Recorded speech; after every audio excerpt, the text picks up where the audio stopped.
Hi, friends. Today I want to share a new story. Hope you enjoy it.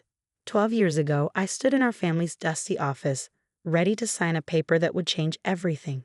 My dad, Richard, sat across from me, looking unsure. The company he loved for years was close to shutting down.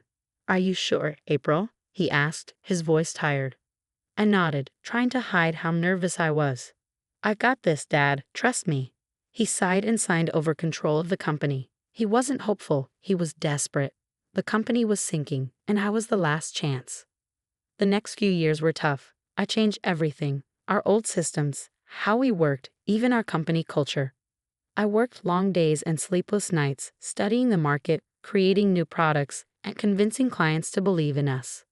The big break came in year 5. Tech Fusion, a major company, signed a deal with us. That changed everything. April, you did it. Lydia, my assistant, said with a huge smile. Tech Fusion just signed. I felt relief, but stayed calm. That's great, Lydia. Set up a team meeting. I want everyone to know this is just the start. Under my lead, the company grew fast. We made more money, hired more people, and became a serious player. By the time Dad turned 70, the company was worth $70 million, something I never thought possible when I first took over. Things changed 2 years before his birthday. My younger brother Jacob came back from Europe, where he'd been studying and living the good life. Jacob's back, Lydia said one morning, her face unsure. Before I could respond, Jacob walked into my office without knocking. He wore a fancy suit and smiled like he owned the place. April, he said, arms open for a hug. Looks good in here. You've been busy, huh? I smiled politely. I have. What brings you here? He shrugged and sat down without asking. Family helps family, right? Thought I'd pitch in. He said it lightly, but I could tell. He didn't want to help, he wanted to take over. At first, I gave him small jobs, hoping he'd get bored. Instead, he charmed people, and worse, won over Dad. His big talk and smooth style started distracting from the real work I'd done. One night, Dad called me in. April, Jacob has some ideas for the company, he said. Might be worth looking at. My stomach turned. Dad, I've led this company for 10 years. Jacob doesn't know how to run it.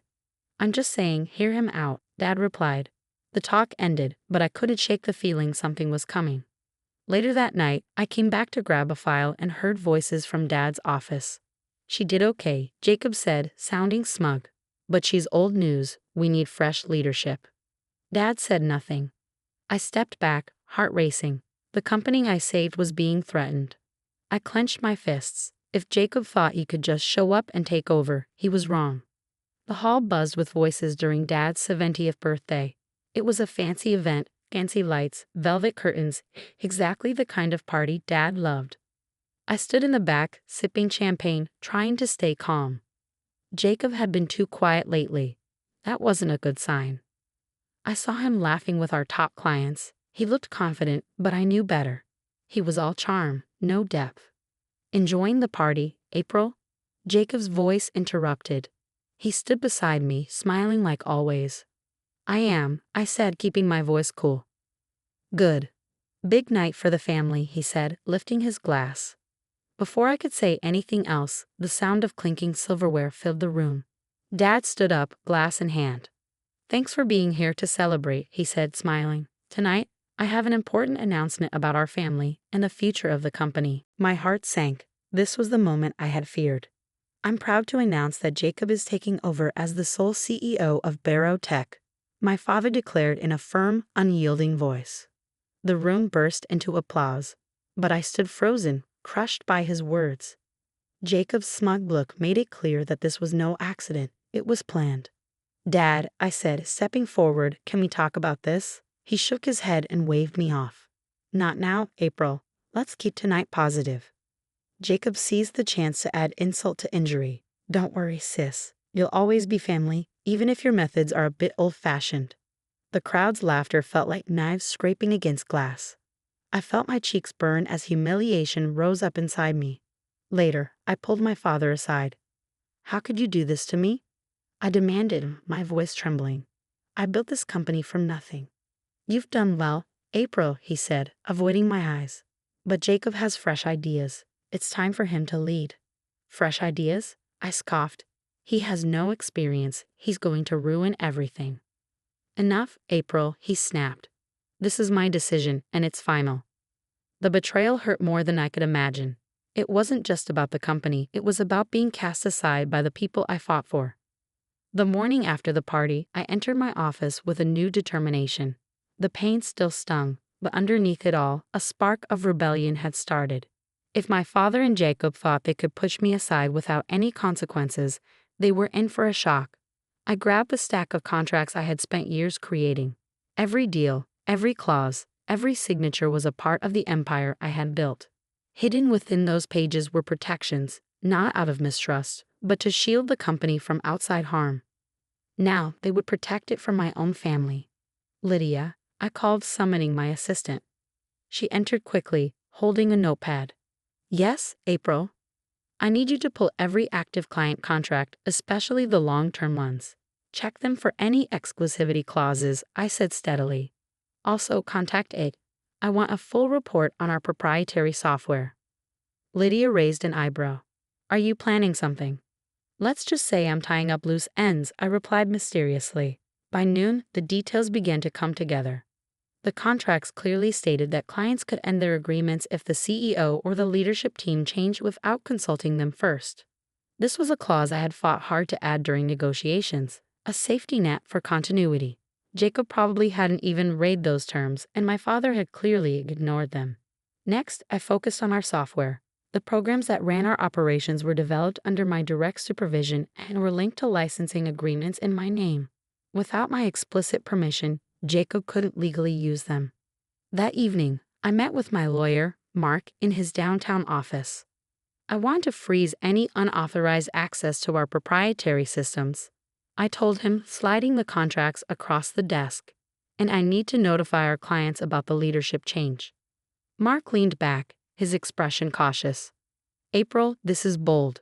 You're basically cutting Jacob and your father off completely. Are you ready for the consequences? I looked him straight in the eye, my determination unwavering. They didn't hesitate to embarrass me in front of everyone. They threw away all my hard work. So yes, I'm ready. He nodded, a spark of respect in his eyes. All right, I'll prepare the necessary notices. Just be prepared for what comes next. As I left his office, I felt both a sense of satisfaction and unease. This was more than just a business move, it was a declaration of war. I couldn't let my feelings cloud my judgment. The next morning, Lydia returned to my office with a thick file in hand. Here are the contracts, April. It has also confirmed that the software licenses are only in your name. What's our next step? I gave a small smile that didn't reach my eyes. We move forward. Call the clients and let them know they can choose to review their agreements, and tell the IT team to shut down any access if Jacob tries to get in without permission. Understood, Lydia replied firmly as she left. I leaned back in my chair, feeling the weight of my plan. Jacob and my father had underestimated me, but they were about to find out they couldn't push me aside without consequences. Everything was set. Now it was just a matter of time before it all exploded.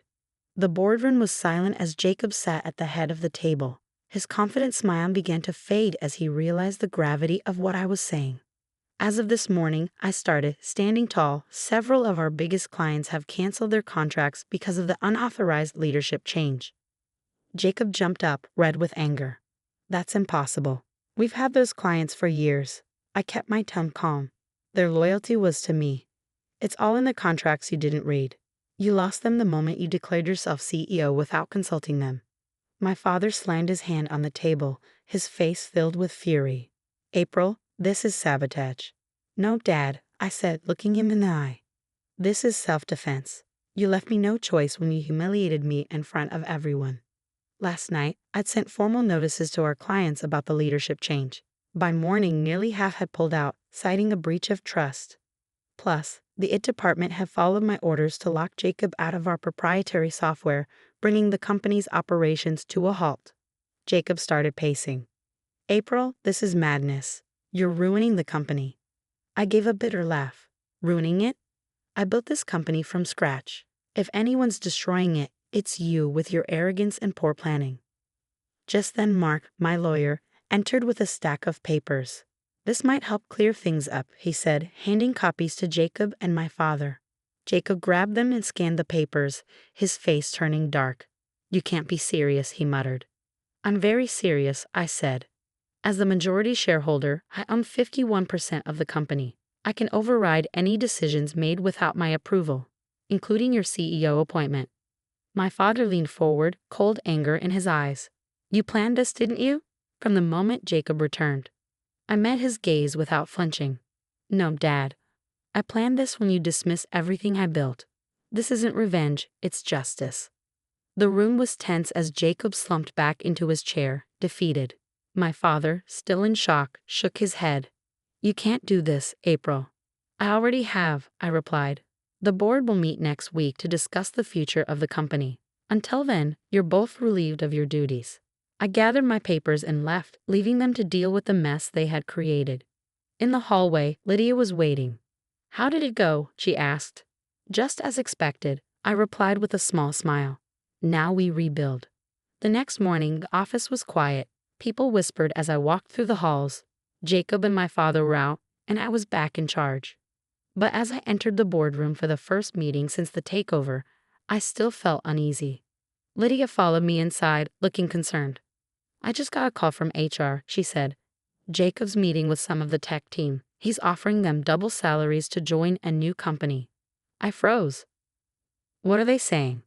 They say he's starting a new company, Aurora Innovations, and moving fast, Lydia replied. I fought to stay calm. Let him try, I said. He won't be able to replicate what we've built.